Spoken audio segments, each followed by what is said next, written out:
Hi, I'm Scott Sackett. I'm going to do a video that I'll be honest, I'm not 100% comfortable doing for various reasons. This video is going to be I'm going to talk about my friend CB Cebulski. I've mentioned him in several other of my videos. I'm a big Marvel Comics fan, have been for years, um, and I've made a couple videos that have been. I don't want to say critical. I guess you could say they were critical of Marvel, different Marvel things. One of them was called I think it was called "Why I'll Never Work for Marvel Comics" or something like that. I'm an artist, and I wasn't really critical. And in that video, I was very upfront about the fact that I have friends at work at Marvel Comics, one of whom is CB Cebulski. And I'm also, and so out of that, people have talked about how do you know CB or whatever. So I thought I would do a video about how I know CB, and I'm also uncomfortable going, we're friends. Friend is a broad term. I think he would say we're friends. Um, and I thought I would I just thought I would share that. And I don't know if anybody will watch this video. No one may care about how I know CB Cebulski. Um, but it's just something that I've had on my mind to do for a while. I haven't done it. I broke my toe a couple of weeks ago, and so I've had to keep my foot elevated. So I didn't do this. And while I didn't do this, I thought about it more and more, and I thought I'd like to do it. If nothing else, this week is the week of San Diego Comic-Con. This is the last Sunday of it for 2025. I haven't been to the San Diego Comic-Con in at least 10 years. But it gives me a chance to kind of reminisce about it, if only to myself. But anyway, hopefully somebody out there will find this interesting or whatever. And I don't want to, again, when I say he's my friend, I don't want to put too much into it. It's not like we hang out all the time, we call each other, even though in the past I talked to him quite a bit, and I'll talk about that in the video. So I mentioned that I went to San Diego Comic-Con in 2000. I went to my first San Diego Comic-Con. It was amazing. We didn't have tickets. We went to the con and we stayed at the hotel right next to the con. We walked over and bought tickets the first day of the show, like the morning of. I don't know if they did a preview night back then. They may not have, but it was like you didn't have to get tickets in advance. That was in 2000. I did not go in 2001. Just because it was expensive, and it wasn't like a vacation with my wife. And so I didn't go in 2001. In 2002 I went back, and to give you an idea of how the con has changed, I stayed.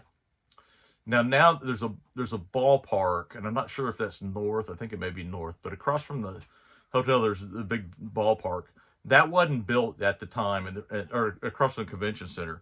That wasn't built at the time, and there was a hotel over there. We stayed at the hotel, and I forget the name of it, but we stayed there. It was $60 a night, and it was literally, you could look out of the hotel window and see like the line for the convention, the line, like that strip in front of the convention there. It's crazy how much it's changed. That's kind of why I don't go now, because it's so expensive, and I feel like it's gotten busy and crazy. I'll talk about that maybe a little bit in the video. But so in 2002 I went back, and like I said, I'm an artist. I took my portfolio in 2001, in 2000. In like 98 or 99, I decided I wanted to start or try and break into comics. I actually started before that, but I wasn't actually doing pages, and I'd been mailing stuff in, and I did a video about that if you're interested in how that process goes, about how to, I think I called it "How to Break Into Comics the Old School Way" or something like that. Basically, what breaking into comics was like before the internet. So in 2002 I went back, and I had brought some pages. I remember one of them I think I did two different stories, or maybe I only did one. I know I did a Thing sample. I'm trying to remember the gist of it. Anyway, I remember it was a Thing sample. And so I went to the Comic-Con. First day, it was me and a couple friends of mine, and one of them was an artist. Another friend was an artist, Richard Jenkins, and he brought a portfolio. Well, uh, so we went by the Marvel booth, and again, the Marvel booth at this point in 2002 was literally like an 8-foot table. They didn't even have a backdrop behind them. It was a table. The only reason you knew it was Marvel was because they were in the brochure, the guide where it said who was at all the tables. And this is tables Marvel's at. And a lot of times there wasn't somebody there. Well, I went there at one point during the day and asked about portfolio reviews, and CB was there, and I didn't know him. And at the time, he was an assistant editor. He wasn't even the talent scout then, and didn't know who he was. Didn't really know. I think at that point he may have been the assistant editor on the Ultimates, which I'd read and really liked. So I kind of knew him from that. And I think I had sent him samples at that in the mass of sending out samples to everybody. I think I'd sent him to him, but I don't know that he ever got back with me on the samples. I don't recall that. I don't have any letters from him. I looked, and I've got all my rejection letters saved. It's a big stack. Anyway, so I went to the booth, and he had to leave for something or another. And he said, if you come back at the end of the day, I'll give you, he said, I don't want to rush it. I'll give you a better review. So me and my friend, he said, come back like 15 minutes before the con closes. And, you know, at that point in the San Diego Comic-Con, if you were at a booth talking to somebody, they really didn't run you out. They would close and stop people from coming in, but they kind of let it naturally get out, and they would eventually run everybody out. So there was plenty of time. Anyway, so he looked at my thing samples, and he asked some questions. He made some suggestions. I know I drew the interior of a building, and I did a brick wall because I thought that seemed like, I think it was supposed to be a bar or something. I thought that seemed kind of urban, and he was like, yeah, you know, it was a little confusing because that brick on the inside or whatever. I remember that comment. And I think there were a couple of the comments about how I was leading the eye through the page. Anyway, but he said, he gave me his card, and he said, you know, I like your art. He said, you know, you have some problems, but you know, keep in touch. And so I said, okay. He said, yeah, send me some stuff. And so I had his card. I'll pull it out here if I can find it. I think it's in this. I still have a thing of business cards, believe it or not. I don't see it in here. It should be right. Yeah. Anyway, so I just saw it the other day. Anyway, so he gave me his card and said, keep in touch. I said, okay. And so I sent him some stuff, and I don't think I ever got a response back from him on the deal on any of the stuff I sent him. Anyway, so so then come to find the next spring of 2023. My wife I live in Oklahoma City, by the way. My wife had to go to New York City for a professional trip. I'd never been to New York City. I had relatives from New York City. My grandmother grew up in New York City, but I'd never been. So I said, I really want to go. And New York City at the time was one of those places where I thought I would never have the opportunity to go to. It just seemed like it was like going to Mars or something. And so I went with her. And so I reached out to CB and I said, hey, you know, we met at San Diego. You know, you probably don't remember me, but, you know, on whatever, the first day of the con, you gave me your card and you said, keep in touch. I'm going to be in New York. Can I get a tour of Marvel Comics? And he immediately got back with me and said, yeah, you know, call me when you get here. I said, okay, great. So there was this whole snafu. This was, you got to remember, in 2003, cell phones were a lot different. I had a flip phone. I didn't have service in New York City. I remember I called his office from a payphone. Craziest thing. Finally, though, got hold of him, and he said, oh, you know, come by at like I think it's like 2 or something like that. And so I went to the and preparing for it, I brought some samples. I did a Spider-Man sample, and I did a video about that, about what what he told me about the samples. But so I went to Marvel Comics. He gave me the address, or I guess I had the address. Anyway, he said, go in here and tell them that, you're here to see me or whatever. So I went in. I think they were on like the 12th floor or something like that. And I still, it's funny. I was early for it.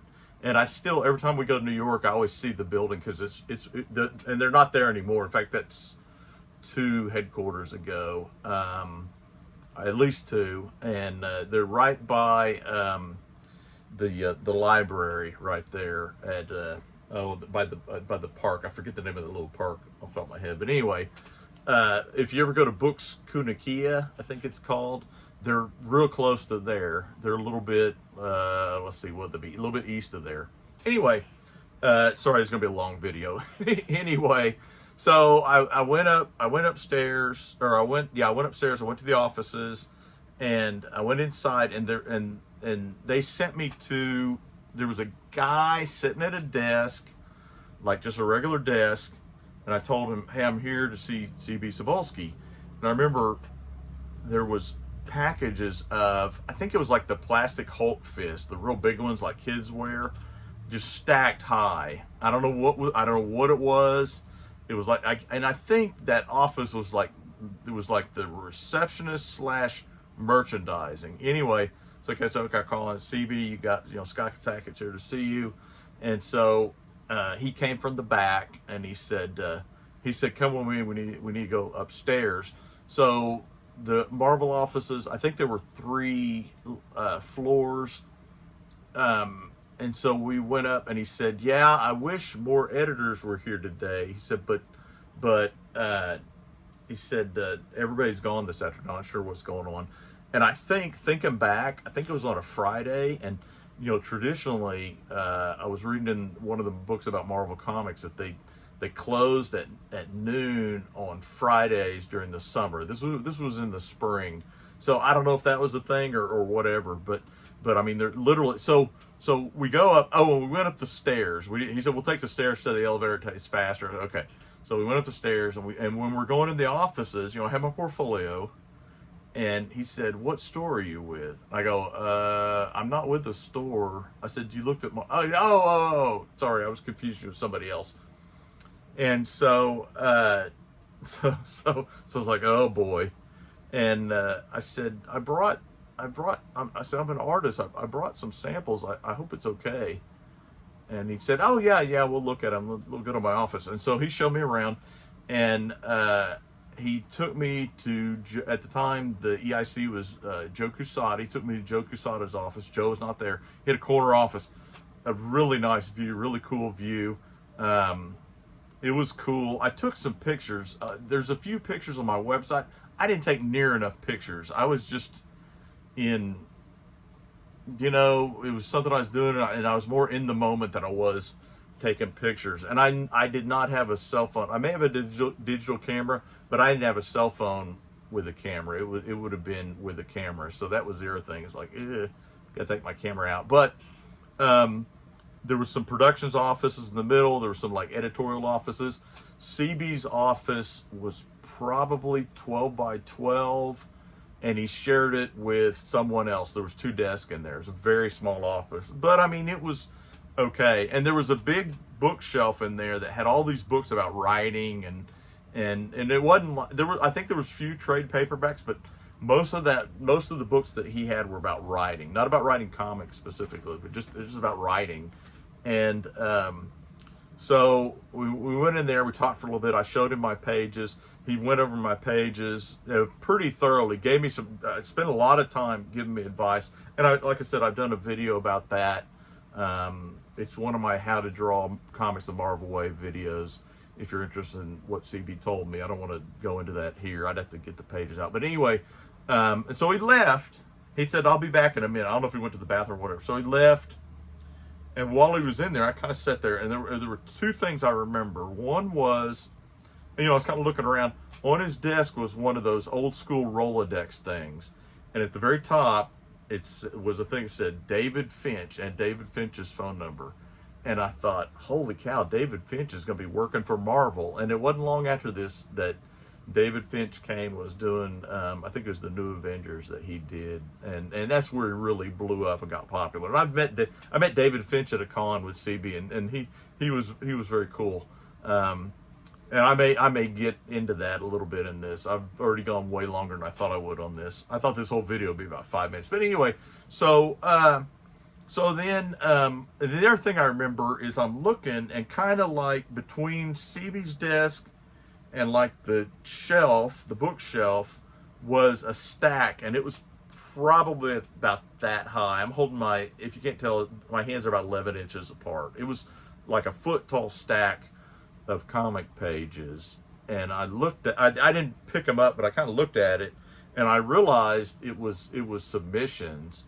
And so when he came back, we were talking, and I said, I couldn't help but notice there's a page of comic pages there. I said, is that submissions people have sent in? I go, yeah. I said, that's a lot of submissions. He said, yeah, that's about a week's worth. And I was like, oh my gosh. I think at that moment my heart sank, because it was just like, I mean, the amount of samples that they got in was just so, to me, it was so overwhelming. And it's like, oh man, I mean, the odds that you'll send something that catches their eye just seemed really overwhelming. And honestly, I think it's probably worse now with the internet. I mean, I don't know, anyway, this isn't a how to break into comics video. I'm obviously not qualified for that, but anyway, so he gave me advice, told me what to do. I had a Spider-Man sample, and I've showed that, like I said, in a video, and talked about that. And so I then went home after that, and we talked for a long time. It was really cool. That was a fun visit. I went to one of the, I think it's Golden Apple cons. It was at the Penn Station Hotel. It was a really cool convention, because it was like an old school kind of hotel con, but had all kinds of artists there, like Sean, I'm saying his last name wrong, but anyway, there was a lot of really cool artists. I met a ton of people, and I think a lot of people, when I tell them I was from Oklahoma City, they were kind of surprised, because it wasn't the kind of con that people would come in for. Anyway, so I went to that, and then a couple months later, I went to the San Diego Comic-Con in 2003, and I brought my new pages, and I'm trying to remember what they had as a booth. There was one year we went to San Diego, and they were in the program as at Marvel, that is, was in the program, was having a booth, and there was nobody there. Now, last time in 2002, there was always somebody there. There just wasn't any signs. This time there was nobody at the table, and like one day a sign appeared that says Portfolio Reviews at 3 or whatever. And so at 3, I lined up there, and there was CB, and I talked to him and showed him my work. And so I would see CB at San Diego, and at the time, that was the only real convention that I was going to, the only bigger convention I was going to. And so I would see him then, and I would send him work, and I don't recall, and I would email him a lot. And of course, somewhere in there, he became well, I don't think he became the talent scout. I think he was still the associate editor. He was an associate, I think I said assistant, but he was associate editor, whatever they call it. Anyway, he wasn't a full editor. And so, so I'd see him at San Diego, and I saw him in 2003, a few months after seeing him in New York, and we talked for a little bit. And then I would email him with questions. I'd email him sample. He was like, just, or no, I'm sorry. I didn't, at this point, I don't think I was emailing samples in yet. I don't think that was a thing, but I would email him with questions, and he was very helpful. And then at one point, I'm trying to remember the exact chronology. In 2006, I went to San Diego. Yeah, I went to San Diego, and they were showing the Marvel Ultimate Alliance game. Now, I I had a PlayStation 2, but it was broken, so I hadn't replaced it at that point, and I'm not really a big video game guy anymore, and just don't have time for it. And I was kind of realizing that about this point in my life. But CB was a writer or an advisor. I don't know if he was a writer or advisor was the exact titles, but he was involved in the game. So we did a lot of stuff promoting the game at the con, and again, I talked to him. I don't know if he looked. I'm sure he looked at my portfolio. And again, I was still mailing him stuff at this point.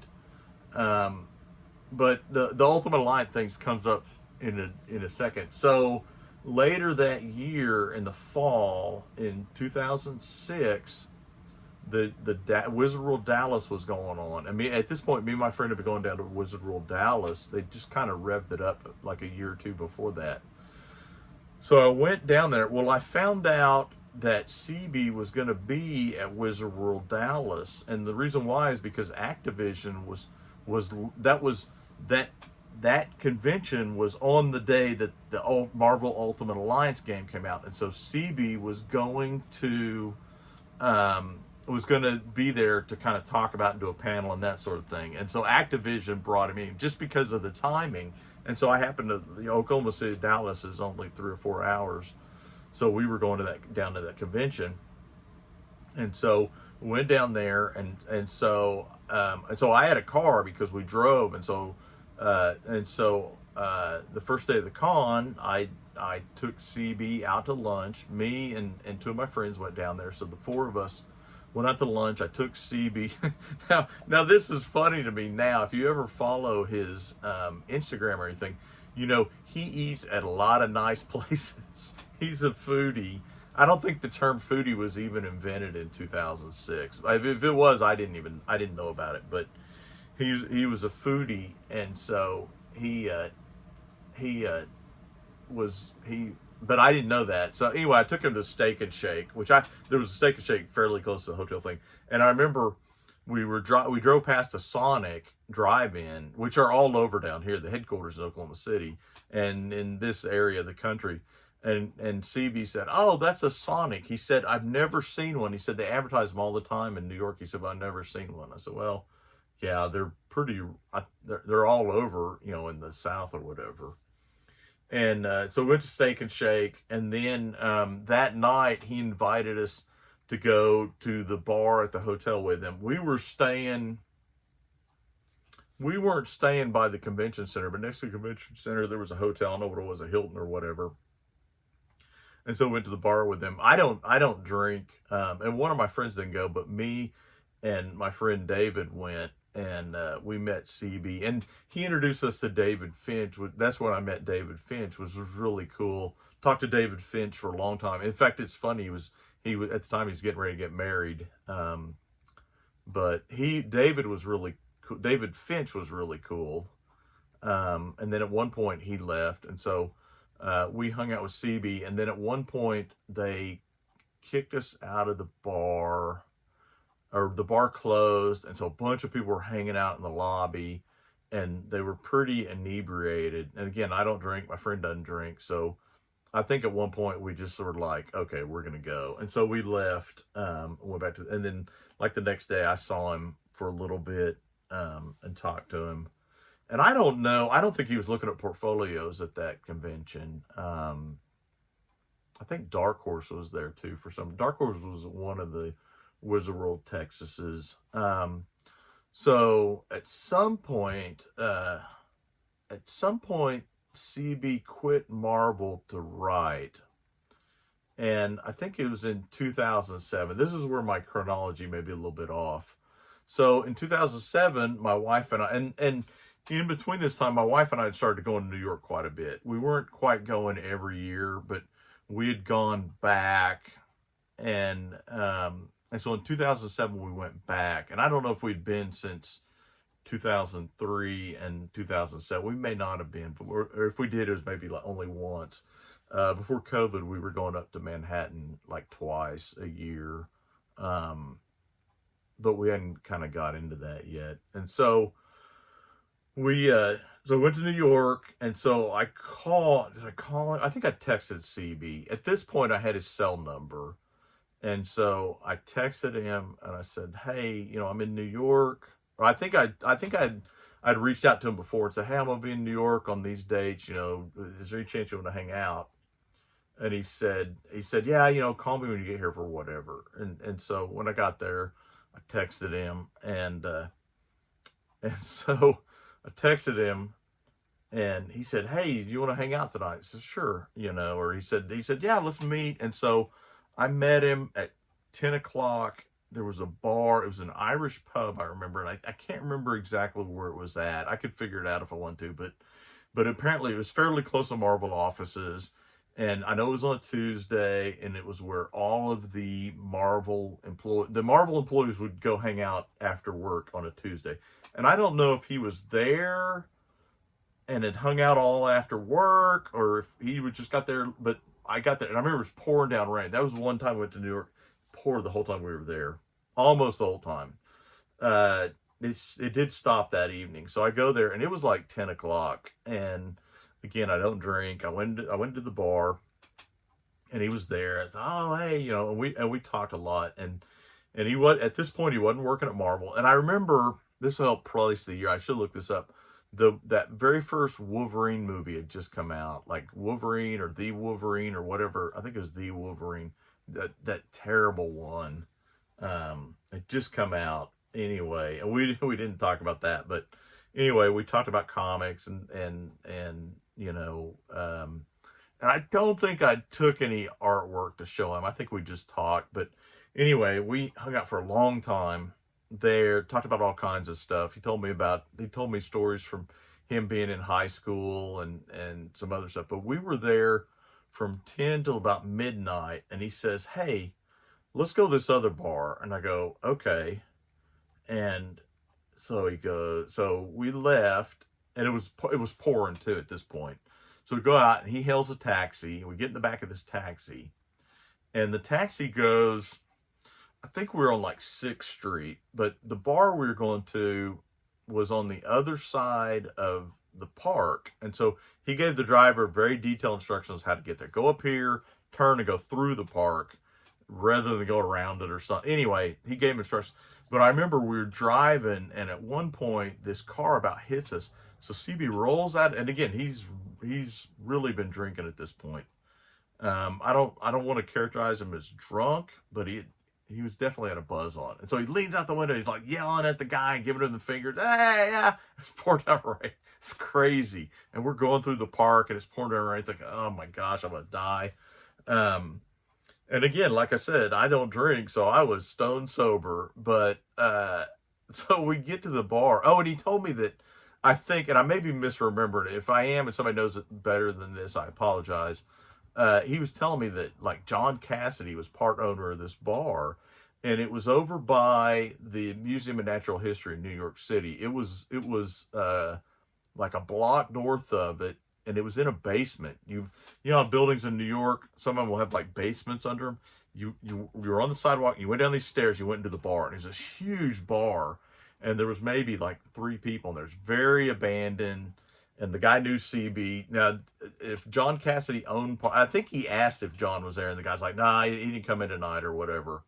Which, that would have been really cool to meet John Cassidy, because I really was a big fan of John Cassidy's. But the guy said, "No, I don't know." And so we hung out more, and at one point CB was like yelling at some people, and I was like, "Oh my gosh, I'm gonna get killed." And so I remember at one point he went over and he was playing something on the jukebox, and he was kind of like, go over there, and he's like hiking up his pants. I was thinking, "Oh my gosh, this guy's a mess." But so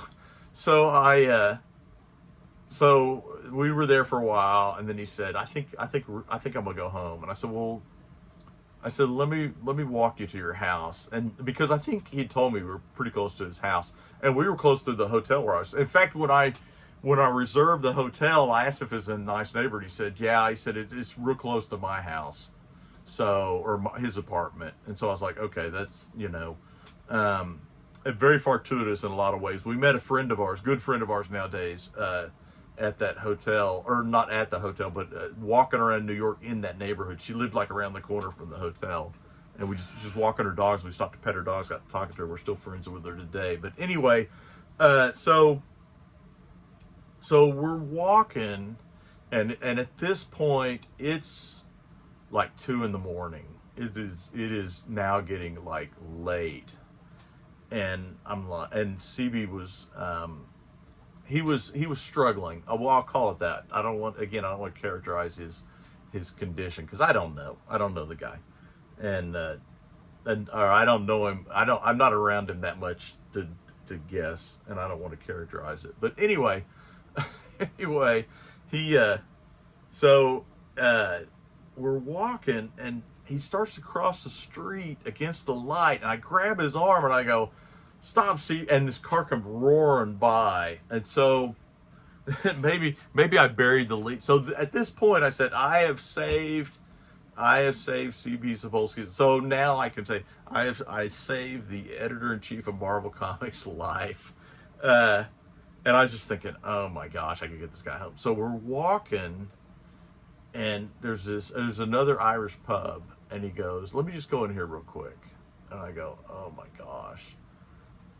And I go, "It's really late." He said, "Come on in here real quick." And so I go in, and when he opened that door, and again, this is on a Tuesday at like 2 in the morning, there was a full-blown party going on in that place. There were people singing. I don't know what was going. It was just like, I got hit with this volume of noise and people, and I was just like, oh my God. And I said, "Dude, I've got to go." Because I knew my wife was going to get me up at 5:30 the next morning and expect me to be on full-on tourist mode. And so I said, "Dude," I said, "I've got to go, man." I said, "I'm sorry. I've had a great time." And he says, "You know what? You're right. I'm going to go too." And so we walked out of the bar, and he goes, "My apartment is right around the corner." He said, I said, "Are you good?" And he goes, "Yeah, I'm good." So he hugged me. He's a big hugger. He hugged me, and he said, "Thanks, man. I had a blast." I said, "I had a blast too, CB." And so I walked back to my hotel, and that was probably the most time that I've spent with CB. I mean, I was with him from 10 until, I don't know, 2:30 in the morning. And we talked about a lot of stuff, and it was a lot of fun. And like I said, I still maintain that I saved that cat's life. And he has not repaid me by hiring me, by the way. So like I said, I used to email him quite a bit, and we'd correspond a lot. I would text him, and I still text him some, but at that point he was not working for Marvel. He was writing. In fact, he had told me, he's like, "Oh yeah, I've been writing comics." And at one point he told me he wrote something for Dark Horse, and I was like, I haven't seen anything he's written for Dark Horse, and I didn't want to tell him I wasn't following him. And then, of course, years later, we find out that he did some of that stuff under a pseudonym when he was still at Marvel, which I didn't know at the time. And that's certainly been addressed in other videos and that sort of thing. One of the things that him and I have talked about over the years is he is a big Marvel fan. He grew up reading Marvel comics. We were both, he's like a year or two younger than me, but we both grew up reading the X-Men. He loves John Byrne's X-Men. He loves that stuff, and so we always kind of bonded over our love for that sort of thing. At some point in there, he came back to Marvel. In fact, he told me at the next San Diego Comic-Con, I was talking to him, and he told me that they hired him back as I don't know if it was talent manager, I think is what he was called. And the main thing was he dealt with the freelancers, but he also was in charge of recruiting people or helping recruit people. And he told me some things about how that had happened that I won't share here.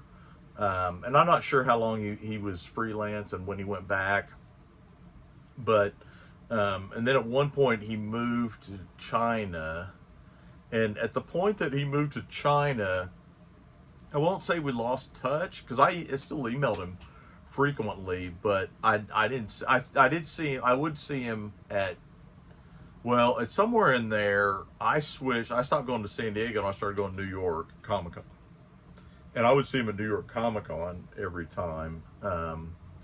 And you know, sometimes I was able to talk to him for a long time, and sometimes I wasn't. Just kind of depending on what was going on. He didn't when he after he went to China, he didn't look at portfolios so much. There were other people that did that, and certainly in New York. Oh, one other time, I don't know what year this was. This would have been, oh, I think it was after he came back. No, not after he came back to Marvel. So it would have been maybe like 2009. I went to Wizard World Chicago, and Wizard World Chicago is like connected to a hotel, and so we stayed at the hotel, and I saw him at the con. Hung out with him at the bar at the hotel, because there's kind of one place where everybody kind of hung out with him, talked to him for a long time, and there was a snowstorm in New York, and so all the Marvel people couldn't make it. They were delayed a day, and so he was kind of he come in early, I think, and so he was kind of running the show that day, and so we hung out with him at the bar pretty much exclusively at that point. There wasn't a lot of people around. Mark Millar was there. I remember that. That was kind of odd. I met him,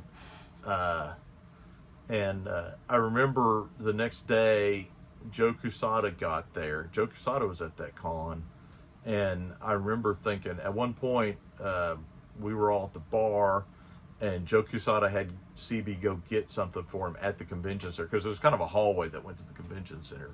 And I remember thinking, you know, CB's his star is rising at Marvel. I think that was kind of what I thought from him. You know, he obviously did some kind of, Joe Quesada sent him on an errand, and like I said, it wasn't long after that before he went to China. And I've seen him at a couple of the cons. I've seen him at Kansas City Con. Yeah, I've seen him at a couple of the cons. And so in 2017, he became editor-in-chief of Marvel Comics. And I haven't talked to him that much since then. I haven't been to New York Comic Con since COVID. Now, after he became editor-in-chief, I would see him at New York Comic Con and talk to him. And I still email him occasionally. He's real, if there's something going, like several times there have been big tornadoes here in Oklahoma, and I don't know if I'm the only person who knows Oklahoma, but he'll reach out and it's like, hey, you know, are you okay? Everything okay? You know, I saw about this on the news or whatever. And that's always been kind of cool. And again, and I mean, just recently I emailed him about something, and he got back with me. So a lot of times he won't get back with me, and he's apologized, you know, and I get it. I mean, the guy probably gets a ridiculous amount of emails and stuff, and I'm not a freelancer. I'm not a good friend of his. I'm, you know, whatever. I call him my friend, but I don't know how you characterize that sort of thing. And I'll text him occasionally about something, or if I go eat something particularly good, I'll text him. I'll food haze him occasionally, you know, and we kind of interact over social media a little bit. But anyway, that's kind of my story that I wanted to share. Like I said, this is, I don't know if you want to call it my friend CB. That's what I thought about calling this video or whatever. Maybe I should call it How I Saved the Editor-in-Chief of Marvel Comics Life. I don't know, but anyway, several people have kind of asked and like commented or whatever, so I thought I would share that. Anyway, I hope that you enjoyed it. If you stayed, this is 39 minutes. I had no idea it'd be this long. Sorry about that. But you know, it is interesting to go back and think about some of this stuff. I've had a lot of opportunities through, even though I haven't made like a big break in comics. I mean, I've worked on comics and stuff, but nothing mainstream, and certainly nothing where I'm like gonna quit my day job or anything like that. But even just through the process of working that, I've met tons of comic creators and comic editors and that sort of thing. And they're super nice people generally for the most part. And I, and that's cool. I think, that love of comics kind of bonds us all. It's something we have in common with each other that a lot of people out in the quote real world don't have. But anyway, thank you for listening or watching. Hope you enjoyed it. If you have any comments or questions or whatever, please leave them below. If you enjoy this, check out some of my other videos. Like I said, I've done a couple more in kind of a similar vein. If you enjoy this, you may enjoy them. But anyway, thank you for listening. Have a good evening, and I'll see you soon. Bye.